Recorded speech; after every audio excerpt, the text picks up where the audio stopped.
আমাদের দুটি প্রশ্ন যে আপনি আসলে অন্য কোনো রাজনৈতিক দলে, বিশেষ করে এই বৈষম্য বিরোধী ছাত্র আন্দোলনে যদি একটি রাজনৈতিক দল সংগঠন করে সেখানে আপনি যাবেন কিনা, এক। আর দুই হচ্ছে যে আপনি যে আশঙ্কাটি করছেন যে আসলে নমিনেশন মনোনয়ন না পাওয়ার ব্যাপারে সেটির একটা এবং একটা একটা সেকেন্ড বেশে ফারানা, আপনি যখন এই কথা বলছেন আমাদের একজন দর্শক এই মন্তব্য পাঠিয়েছেন যে ফেসিস্ট আমলে রুমিন ফারানার প্রতিবাদী ভয়েস আমাদের সকলকে প্রেরণা যোগাতো, এখন কিছু কিছু এলাকায় বিএনপির অপকর্মের বিরুদ্ধে আমরা কি সেই একই কণ্ঠ শুনতে পাবো কিনা? বেরসে ফারানা, সেই জায়গা থেকে বেরসে বেরিয়ে ফারানা এসছে। একটু ইন্টারাপ্ট করি। আপনি যেই অবস্থাটা বর্ণনা দিলেন, আপনার মনে কি এই শঙ্কাটা রয়ে গেছে, যেহেতু আপনি শুরু করেছিলেন যে এক পাল মানুষ থেকে আরেক পাল মানুষ, আপনার মধ্যে কি এই শঙ্কা রয়ে গেছে যে বিএনপি আসলেও তাদের ইয়াটা একটা লম্বা হবে এবং প্রায় একই ধরনের জায়গা হবে, যেইটা বেরসে ফারানা, সেই জায়গা থেকে বেরসে বেরিয়ে ফারানা এসছে। একটু ইন্টারাপ্ট করি। আপনি যেই অবস্থাটা বর্ণনা দিলেন, আপনার মনে কি এই শঙ্কাটা রয়ে গেছে, যেহেতু আপনি শুরু করেছিলেন যে এক পাল মানুষ থেকে আরেক পাল মানুষ, আপনার মধ্যে কি এই শঙ্কা রয়ে গেছে যে বিএনপি আসলেও তাদের ইয়াটা একটা লম্বা হবে এবং প্রায় একই ধরনের জায়গা হবে, যেইটা মানে যেই আশঙ্কা মান্না ভাইয়েরও আছে, সেই আশঙ্কা কি আপনারও আছে যদি আসলে এই গুণগত পরিবর্তনটা না হয়? দেখুন, বিএনপি 17 বছর নানান রকম জুলুমের মধ্যে দিয়ে গেছে। এই জুলুমের শিক্ষা বিএনপি কতটা নিয়েছে এটা বিএনপি ক্ষমতায় আসলেই আরো পরিষ্কারভাবে বোঝা যাবে। তবে বিভিন্ন জায়গায় আমরা যেই মেসেজগুলো পাই হুম, সেই মেসেজগুলো খুব সুখকর নয়। এবং এটা যে সুখকর নয় এটা হুম, তো বিএনপির চেয়ারম্যান নিজেই স্বীকার করছেন, তাই হুম, না? হুম, তো তাহলে অথচ উনি কিন্তু বারবার ওনার নেতাকর্মীদের হুম, সতর্ক করছেন। এখানে দুটো তিনটা বিষয় হতে পারে। যে এক হচ্ছে যে ওনার বক্তব্য কি ওনার দলের তৃণমূলে যারা এই ধরনের কর্মকাণ্ডের সঙ্গে যুক্ত হচ্ছেন, মধ্যম পর্যায়ের যারা যুক্ত হচ্ছে একটা এবং একটা একটা সেকেন্ড বেশি ফারানা, আপনি যখন এই কথা বলছেন আমাদের একজন দর্শক এই মন্তব্য পাঠিয়েছেন যে ফেসিস্ট আমলে রুমিন ফারানার প্রতিবাদী ভয়েস আমাদের সকলকে প্রেরণা যোগাতো, এখন কিছু কিছু এলাকায় বিএনপির অপকর্মের বিরুদ্ধে আমরা কি সেই একই কণ্ঠ শুনতে পাবো কিনা? ইন্টারেস্টিং, আমি ঠিক এই কথাটাই জি বলছিলাম, জি তাই না জি খালেদ জি ভাই? জি। হ্যাঁ, তো এই ওনার এই কথাটা কি lower level, lower tier, mid hmm, tier and high tier খুব বেশি গুরুত্ব দিচ্ছে না? হুম, গুরুত্ব না দিলে কেন দিচ্ছে না? কারণ তারা কি মনে করছে যে কোনো ব্যবস্থা নেওয়া হবে না? কিন্তু আমরা তো বেশ কয়েকটি জায়গায় ব্যবস্থা নিতেও দেখলাম, তাই না? হুম, হুম, যদিও পরবর্তীতে আমরা দেখেছি যে অনেককেই আবার স্থগিত পদ আবার ফিরে এসছে, কিংবা হুম। বিরাট অভিষেকও হয়েছে দলে। তো এগুলো কি আসলে একটা বার্তা পৌঁছায় যে আসলে খুব বেশি কিছু হবে না? এই প্রথম একটু একটু ব্যবস্থা হবে, পরে আবার যেই থোর বড়ি খাড়া, খাড়া বড়ি থোর।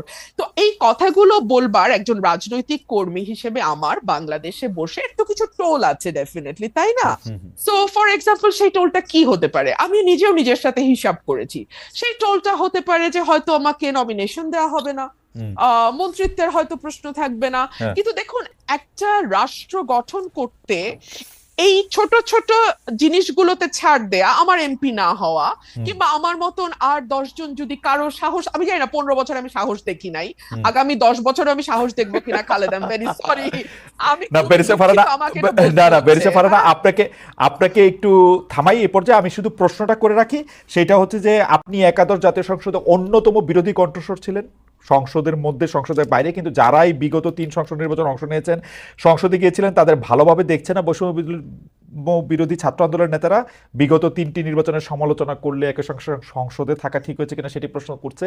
আমাদের দুটি প্রশ্ন যে আপনি আসলে অন্য কোনো রাজনৈতিক দলে, বিশেষ করে এই বৈষম্য বিরোধী ছাত্র আন্দোলনে যদি একটি রাজনৈতিক দল সংগঠন করে সেখানে আপনি যাবেন কিনা, এক। আর দুই হচ্ছে যে আপনি যে আশঙ্কাটি করছেন যে আসলে নমিনেশন মনোনয়ন না পাওয়ার ব্যাপারে সেটির ক্ষেত্রে না আমি আপনার। সেটা বলছি না। না জি খালেদ, আমি একটু ক্লিয়ার করি, জি না হলে না জি খুব একটা জি। হেজি হয়ে থাকে। মানে আমি বলছি এই ঝুঁকিগুলো বাংলাদেশের প্রেক্ষাপটে তৈরি হয়। রাইট। আমি পাবো না বা পাবো কোনোটাই বলছি না, এই ঝুঁকি তৈরি হয়। এখন ঝুঁকিতে। এই ঝুঁকি নেওয়ার দেশের স্বার্থে, হ্যাঁ, হ্যাঁ। দেশের কল্যাণ, এবং যে ধরেন একগুচ্ছ মানুষ, হুম, কয়েক লক্ষ মানুষের কিন্তু একটা প্রত্যাশা যে 15 বছর তো ওই মানুষটিকে আমরা সত্য বলতে দেখেছি, সাহসী ভূমিকায় দেখেছি। এখন কি তিনি ওই জায়গাগুলোতে কম্প্রোমাইজড হয়ে যাবেন? হুম। একটি নমিনেশনের জন্য কিংবা একটি মন্ত্রিত্বের জন্য করে কম্প্রোমাইজ করবেন? আমি আসলে বেছে নিয়েছি কম্প্রোমাইজ না করাটাই। ওকে, আমরা বেশি রুমিন ফারানা, আসলে আমার কাছে মনে হয় যে 5 আগস্টের পর থেকে যারা বাংলাদেশের সবচেয়ে মানে যৌক্তিক কথা তুলে ধরছেন, তার মধ্যে ব্যারিস্টার রুমিন ফারহানা একজন। ৫ আগস্টের আগে তো বটেই, কিন্তু ৫ আগস্টের পরে অনেক বেশি যৌক্তিক জায়গা থেকে এটা বলছেন, এবং এর জন্য আমি দেখতে পাচ্ছি যে তিনি বিএনপির মধ্যেও অনেক সমালোচিত হচ্ছেন। তিনি মানে মানে অনেক জায়গা থেকে বলা হচ্ছে যে তিনি যথেষ্ট পরিমাণে বিএনপি আর থাকতে পারতেছেন না, অন্যদিকে চলে যাচ্ছেন। ব্যারিস্টার ফারহানা, এটা নিয়ে আপনি একটু আমাদেরকে একটু বলবেন। আর আমার মান্না ভাই যেটা বললেন যে আসলে তো বড় বড় রাজনৈতিক দলরা, মানে এটা তো আসলে বিএনপির নামে আসে, যেটা করে দেখাতে পারে নাই, ওরা মৃত্যু দিয়ে রক্ত দিয়ে এটা করে দেখিয়েছে। এখন যে আমরা অনেকে এসে বলছি যে এটার ভাগও আমাদের চাই, আমাদের এটা করতে হবে সেটা করতে হবে, সেইটাও বা আপনি কিভাবে দেখেন? সংস্কারটা আপনার কাছে আসলে কি, কোনটা দেখলে আপনি বুঝবেন? মান্না ভাই খুব চমৎকার তার জায়গা থেকে বলেছেন যে কি হলে তিনি এটি বুঝবেন যে এদিকে আগাচ্ছে। আপনার কাছে আমরা একটু শুনতে চাই। আপনাকে অসংখ্য অসংখ্য ধন্যবাদ খালেদ ভাই। আমি মনে করি যে ৫ই অগস্ট এবং এর আগের ১ মাস পুরো দেশ, জাতি, রাষ্ট্র, সমাজ একটা বড় ধাক্কার মধ্যে দিয়ে গেছে। এমন একটা অভ্যুত্থান যেটা হয়তো আর ঠিক অভ্যুত্থানটি হবার ১ সপ্তাহ আগেও কেউ চিন্তা করতে পারে নাই, এবং মোটামুটি সকল রাজনৈতিক দল সহ দেশের মানুষও এক প্রকার মেনে নিয়েছিল যে ২০২৮ সাল পর্যন্ত অ্যাটলিস্ট চোখ বন্ধ করে আওয়ামী লীগ থাকবে, এবং তারপরেও আরো ৫ বছর থেকে সেটা সেই ৪১ পর্যন্ত গড়াবে কিনা সেটা নিয়ে নানান তর্ক বিতর্ক বা কিছু কথাবার্তা হয়তো সমাজে বা রাজনীতির মাঠে চালু ছিল। কিন্তু অ্যাটলিস্ট ২৮ পর্যন্ত মোটা দাগে সকলেই হাসিনাকে মেনে নিয়েছিল। কিন্তু এর মধ্যে যে হঠাৎ করে এমন একটি ধাক্কা আসবে, সেটা আজকে বুকে হাত দিয়ে সকলে যদি যার যার কাছে নিজের সৎ থেকে আয়নার সামনে দাঁড়িয়ে নিজেকে প্রশ্ন করে, আমার মনে হয় তারা তাদের উত্তরটি পেয়ে যাবে। আর যে কথাটি আপনি বলছেন যে খুব বেশি বোধহয় আর পার্টিজান থাকা যাচ্ছে না, খুব বেশি বোধহয় বিএনপি আর আমাকে মনে হচ্ছে না, তার কারণ সম্ভবত এই ধাক্কাটি না আমার মনে হয় প্রত্যেকের ভেতরেই নাড়া দিয়ে গেছে। ধরুন, আমি যদি একজন ব্যক্তিগত রাজনীতিবিদের বা একজন রাজনৈতিক ক্ষুদ্র কর্মী এবং একজন আইনজীবী মানবাধিকার কর্মীর চোখ দিয়ে পুরো ঘটনাটিকে দেখি, আমার কাছে মনে হয়েছে কেবলমাত্র একটি নির্বাচন, কেবলমাত্র মন্ত্রিসভার মুখগুলোর পরিবর্তন, কিংবা কেবলমাত্র সংসদ সদস্যদের এক পালের পরিবর্তে অন্য পাল গিয়ে সংসদে বসে যাওয়ার জন্যই এই ২০০০ মানুষ রক্ত দেয়নি। আবু সাইদ একেবারে নির্ভীক চিত্তে একটা গুলি, তারপরে আরেকটা গুলি, এবং ধীরে ধীরে তার মাটিতে বসে পড়া, এই বিষয়গুলো আসলে না এক পাল মানুষের বদলে আরেকটা পাল মানুষের বসে যাবার জন্য হয়নি।